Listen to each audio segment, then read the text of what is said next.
Assalamualaikum warahmatullahi wabarakatuh. Kembali lagi dalam program Sapa Kasal, dan di pagi hari ini kita akan berbicara mengenai inflasi yang terjadi di Kota Banjarmasin.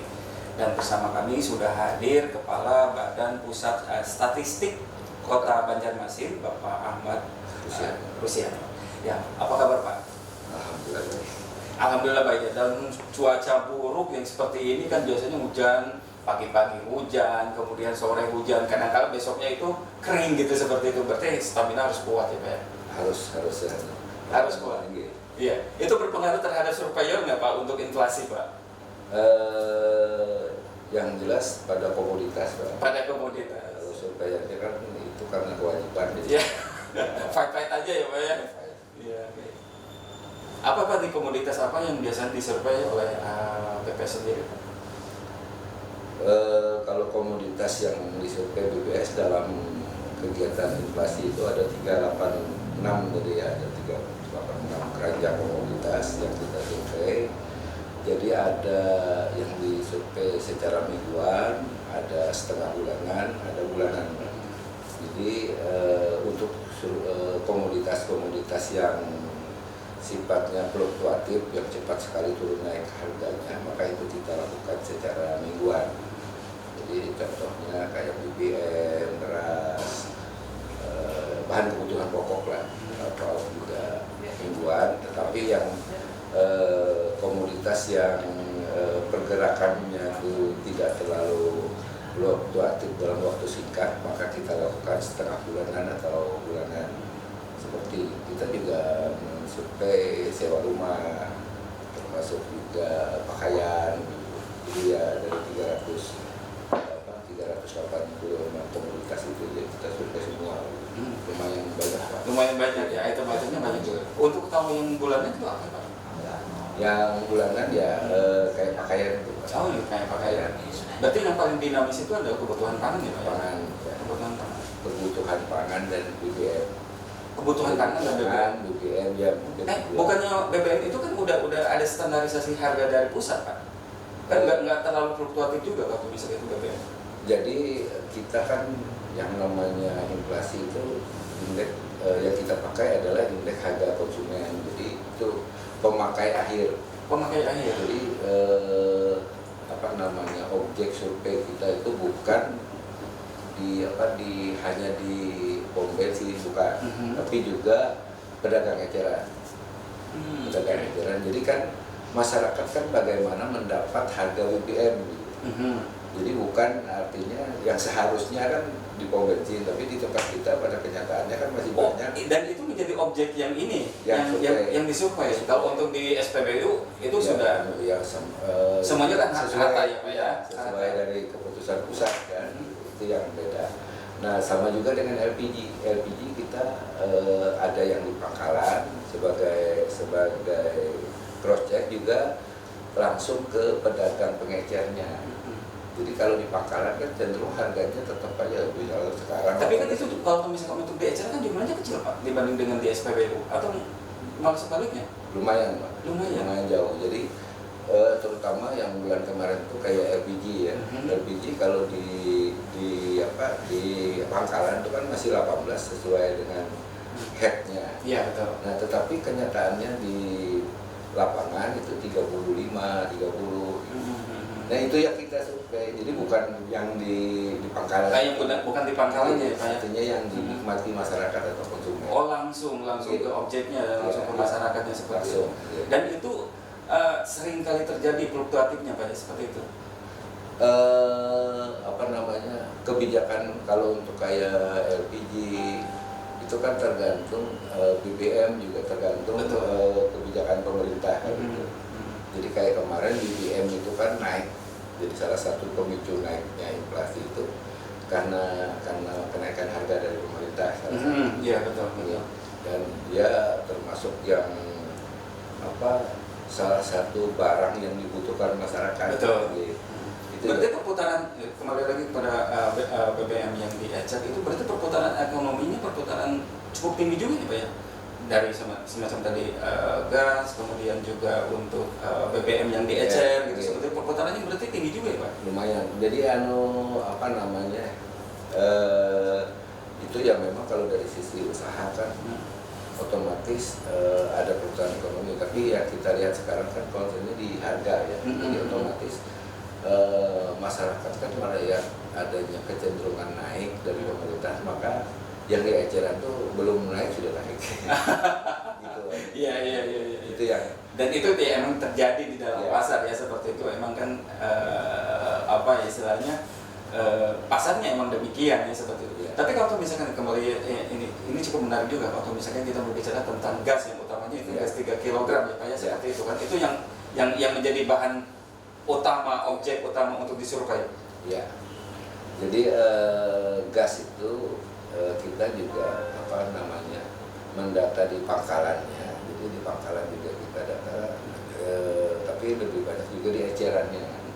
Jadi kalau di pangkalan itu cenderung tetap begitu harga, karena dia sesuai dengan head kan. Nah, tetapi di eceran yang fluktuatif sekali.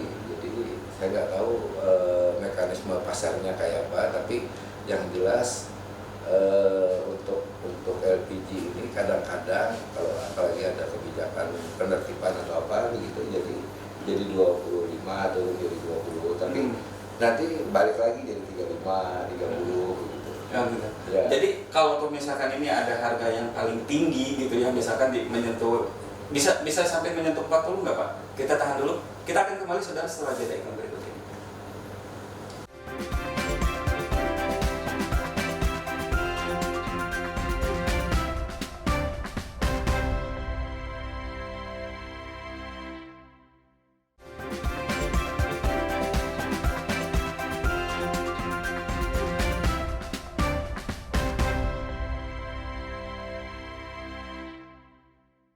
Terima kasih saudara, masih di Sapa Kalsel. Kita kembali lagi melanjutkan perbincangan di pagi hari ini bersama Kepala BPS Kota Banjarmasin, Pak Ahmad.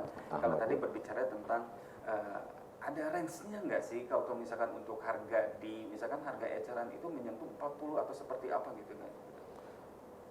Jadi gini, sebenarnya untuk BPS sebagai tugas pokok begitu, harga itu tidak punya batasan, jadi tidak punya rank.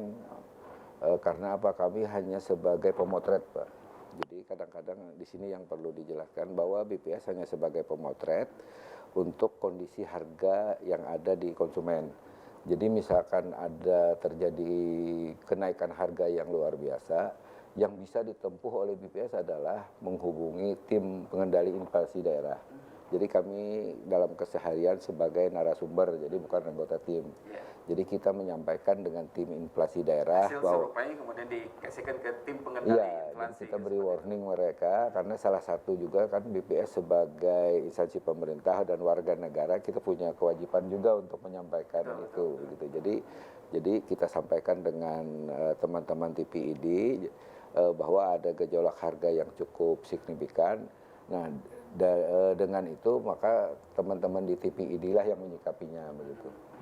Kadang-kadang kita juga berikan solusi dari pengalaman kita di lapangan. Jadi, solusinya apa Pak? Jadi misalkan begini, jadi kan jelas-jelas head misalkan yang contoh LPG ya, head kan misalkan ada 18.000, kita temui 35.000. Nah jadi itu kita berikan ke mereka apakah perlu ada penertiban begitu untuk supaya sesuai dengan harga head gitu. Jadi itu yang kita hanya berikan masukan ringan lah begitu.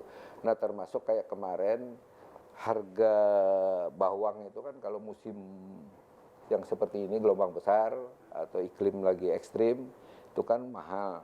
Itu kenapa? Karena diambil dari NTB, Lombok. Dan itu berpengaruh juga terhadap inflasi dengan cuaca jelas, buruk seperti sangat jelas itu sangat berpengaruh. Nah jadi berapa persen Pak kalau itu?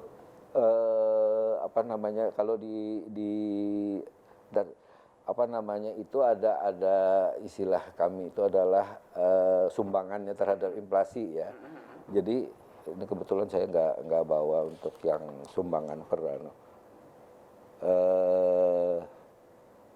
kayak tomat Lombok gitu ya. Itu kan kalau di sini untuk Lombok aja misalkan itu 0,02% andilnya. Jadi dalam penahan itu cukup besar begitu. Nah jadi yang kami berikan masukan kepada pemerintah kota adalah mungkin ada kebijakan kerjasama dengan kabupaten tetangga yang punya daerah penghasil bawang. Seperti kalau di sini kan di Wanaraya itu ada petani bawang, jadi kita kerjasama untuk membeli bawang mereka supaya harga di pasar jadi turun begitu. Nah itu yang bisa diberikan oleh BPS, Ya, jadi betul, ada betul, solusinya. betul, ya. Jadi ada masukan-masukan ya seperti iya, itu ya, iya, Pak. iya. Tapi pernah beberapa kali melakukan warning nggak? Dalam arti kata ini di pasaran ini harga udah tinggi gitu seperti itu. Untuk tahun ini sih nggak sempat kita beri kayak gitu. Karena apa? Karena harga di Banjarmasin tuh relatif terkendali lah. Jadi kalau antara kan ada 3 kota inflasi di Kalsel, ada Kota Baru, Tanjung, sama Banjarmasin. Nah Banjarmasin itu di tengah-tengah posisinya. Jadi Tanjung kalau yang sekarang itu di bawah kita, bulan kemarin sempat di atas kita ya. Tapi untuk dari tahun ke tahunnya dia di bawah untuk tahun ini. Jadi Kota Baru yang paling tinggi. Jadi jumlah inflasinya dari bulan Januari ke September itu lumayan salah satu yang tertinggi lah. Nah, berarti tapi tidak semua menjadi menjadi tolok ukur, hanya ada tadi itu Kota Baru, Tanjung sama Banjarmasin. Iya, jadi kalau Banjarmasin itu memang karena ibu kota. Iya, seperti itu ya. Tapi kan ibu kota sekarang udah pindah Pak ke Banjarmasin. Iya, Pak. Iya. Sebelumnya mungkin. Jadi sebenarnya kan belum mungkin ya, saya nggak tahu ya. Jadi kalau yang dimaksud ibu kota itu adalah ibu kota ekonominya. Oh, Ibu kota ekonomi. Oke. Jadi kayak di Palangkaraya itu kan Sampit dan Palangkaraya.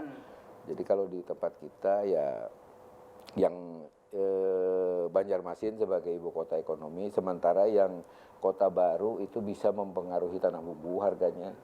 Habis itu Tabalong itu bisa berdampak ke Balangan, Amuntai begitu. Jadi dia pola ekonominya beda dengan Banjarmasin. Karakternya pun beda. Karakternya. Jadi kalau kita di sini lebih cenderung misalkan suka gabus, di Kota Baru tongkol. Jadi beda selera lah. Beda selera. Jadi beda juga cara pembobotan inflasinya. Konsumsinya pun beda ya. Beda. Itu termasuk juga di Tanjung ya seperti itu. Tanjung beda juga. Jadi kalau Tanjung lebih dulunya lebih banyak dipengaruhi oleh Balikpapan karena sejarahnya kan Pertamina ya. Iya. Jadi lebih ke sana dia kiblatnya. Atau mungkin karena akses dia pintu masuk untuk masuk ke Kalimantan melalui Tanjung gitu seperti itu. Iya. Jadi kalau Kota Baru, kenapa jadi ada kota inflasi itu karena dia punya pelabuhan sendiri yang langsung akses ke Jawa. Gitu. Nah kalau dulu ceritanya gitu, jadi kalau Tanjung dia punya, dulu kan bandaranya lagi Pertamina masih bagus, maksudnya masih produksinya tinggi begitu. Itu orang Tanjung tuh lebih banyak berhubungan dengan Balikpapan. Jadi banyak bahan makanan juga pun didatangkan dari sana dulu ya ceritanya. Nah lalu akhirnya itu mempengaruhi harga di sana beda dengan Banjarmasin polanya. Itu jadi. Dan itu kebiasaan itu kan terus terjadi. Terus jadi yang saya pernah tugas di 5 tahun di Tanjung itu adalah misalkan harga bayam ya. Bayam itu bisa aja 3.000 di Tanjung, di Barabai itu bisa aja 500 begitu, jauh beda. Padahal kan nggak hampir sekitar 90 kilo ya gitu. Tapi dia polanya beda gitu, lebih ngikut ke sana. Oh, lebih ngikut untuk ininya. Iya, ke Balikpapan ya, dulu. Jadi makanya perlu ada satu kota inflasi di sana supaya untuk menggambarkan kondisi sebenarnya gitu. Perhitungan inflasi. Jadi bisa terwakili ya, Pak ya? Bisa terwakili. Jadi untuk Kalsel akhirnya rata-rata kan. Jadi ada inflasi Tanjung, Kota Baru dan Banjarmasin gitu. Itu. Nah untuk Banjarmasin di bulan ini kita itu inflasinya 1,56 September. September ini ya Pak? Ya, jadi kenaikan dari bulan Agustus itu 1,56%. Nah sementara di Agustus itu kita deflasi. Deflasi artinya harga itu turun. Iya betul. Berapa itu Pak? Minus 4,4 ya, 0,4. Jadi malah di bawah 0 gitu kan. Itu pengaruhnya karena apa Pak? Kalau yang bisa jadi deflasi itu kan karena ada peningkatan di bulan sebelumnya. bisa jadi kan kalau tidak salah waktu itu hari raya haji ya. Iya. Oke Pak, kita tunda dulu nih hari raya hajinya. Kita akan kembali saudara setelah jeda iklan berikut ini.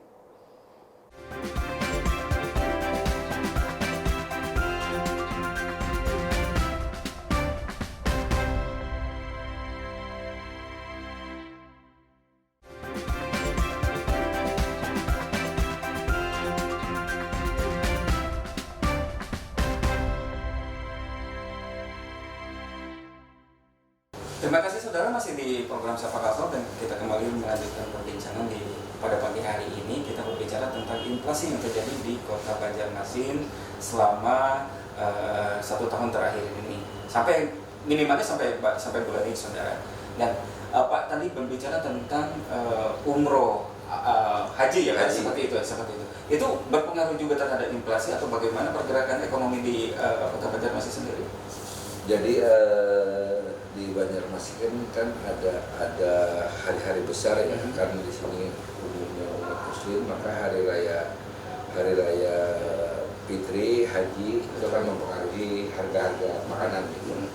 Nah, ditambah lagi dengan tahun baru, biasanya juga ada Natal dan tahun baru kan. Nataru ya Pak ya, Natal dan tahun baru itu selalu gitu. Dan sekarang ditambah lagi dengan kebiasaan masyarakat melaksanakan. Nah, sekarang ini ada kecenderungan naik harga daging Pak, karena ada bulan Maulid.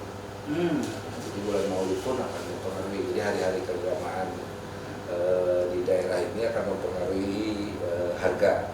Jadi kalau bulan kemarin aja itu daging ayam ras itu cukup tinggi Pak, daging ayam ras. Jadi dia pemicu inflasi itu 0,04. Karena permintaan banyak dan itu terjadi pada momen perayaan hari besar agama keagamaan. Gitu. Jadi nah kalau yang lain kan kayak LPG segala itu kan pengaruhannya karena pengaruh BBM naik segala macam tadi. Jadi untuk Banjarmasin ini ada 5 pemicu inflasi. Jadi yang pertama BBM, yang kedua tarif PDAM yang naik kemarin, habis itu beras, LPG sama daging ayam ras. Nah jadi air minum kan juga salah satu hajat hidup orang banyak. Betul. Ya, dan naik sedikit aja itu akan memicu inflasi yang memunculkan gejolak ya seperti itu. Itu ngefek nggak Pak ketika misalkan PDAM menaikkan harga, kemudian ngefek juga ke harga-harga lain nggak Pak?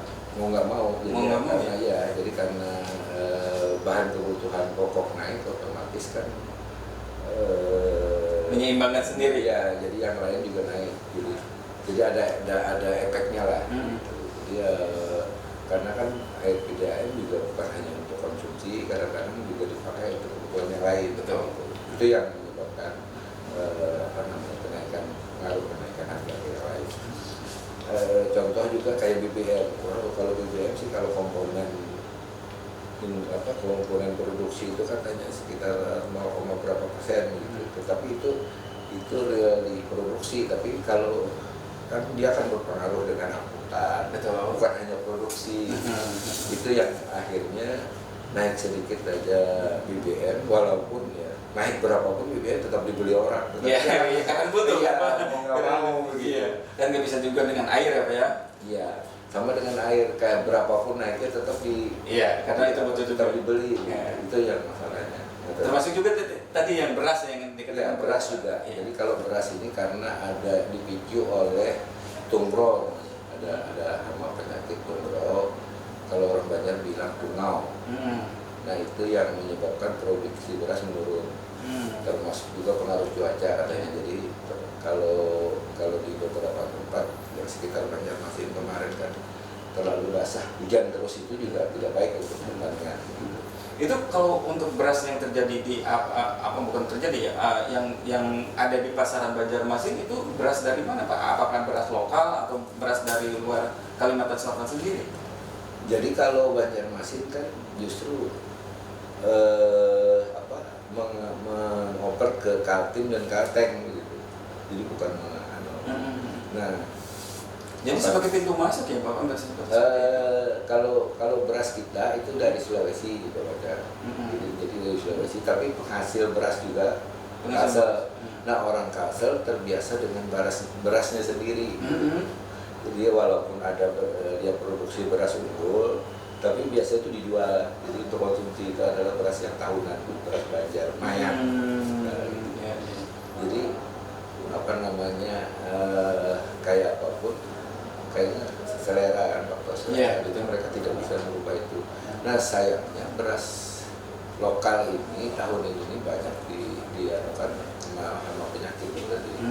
Jadi tidak tahan dengan tumpro. Jadi kebetulan anak saya kan di pertanian, dia yang kemarin cerita bahwa di wilayah dia itu kena hama penyakit itu tumpro itu. Jadi kayak kuning dari pertama sudah apa namanya, menunjukkan tidak subur lah. Sempat mengalami kenaikan berapa Pak untuk harga beras yang paling tinggi yang pernah terjadi di Banjarmasin ini? Kalau yang data berasnya, nah kalau apa namanya, makanan ada, cuman itu harus saya buka. Enggak apa-apa Pak. Jadi kalau makanan apa Pak? Jadi kalau untuk bulan kemarin itu kenaikan harga tingkat inflasinya dari bulan sebelumnya adalah 0,41 ya. Jadi untuk makanan dan minuman dan tempat rokok itu cukup lumayan, hampir setengah persen. Berarti hasil survei ini direkomendasikan ke pemerintah daerah seperti itu. Nah, untuk dilakukan antisipasi kayak begitu. Nah, cuman perlu dijelaskan bahwa yang namanya inflasi itu tidak mutlak hanya kenaikan harga. Jadi dia inflasi itu adalah perpaduan antara kenaikan harga dan kebutuhan. Nah, jadi makanya tiap komoditas itu tidak ada penimbangnya untuk pengali kenaikan harga inflasi. Jadi tidak sama. Tidak sama ya. Tergantung barang itu dibutuhkan nggak. Jadi kayak misalkan bensin, LPG, air minum itu kan tinggi loh. Karena kebutuhan di masyarakat tinggi. Tapi sepanjang tahun di 2022 ini Kota Banjarmasin inflasinya masih bisa terkendali gitu. Oke, ada 1 menit Pak untuk closing statement, apa yang akan disampaikan oleh BPS kepada masyarakat, silakan. Jadi yang pertama adalah bahwa inflasi itu tidak mesti menakutkan gitu, karena inflasi juga bisa menunjukkan bahwa pertumbuhan ekonomi di suatu daerah itu sedang berkembang, tapi yang kedua adalah terkendali. Yang kedua, kami menyampaikan himbauan bahwa BPS untuk bulan ini tanggal 15 sampai tanggal 14 November itu ada melakukan kegiatan pendataan awal registrasi sosial ekonomi nasional yang tujuannya adalah mendata atau membuat database tentang kondisi sosial ekonomi masyarakat yang kegunaannya antara lain adalah sebagai penunjang program pembangunan ekonomi di masyarakat, baik pengentasan kemiskinan termasuk pembangunan rumah tangga lainnya. Jadi bantuan untuk orang tua, bantuan orang cacat, dan tolong pada masyarakat untuk mendukung kegiatan tersebut dengan cara memberikan data yang benar, jadi agar kebijakan pemerintah itu tepat sasaran. Mungkin itu Pak. Ya, baik. Terima kasih saudara. Selama 30 menit sudah bersama kami, dan kami akan kembali di dalam program atau episode berikutnya. Sampai jumpa.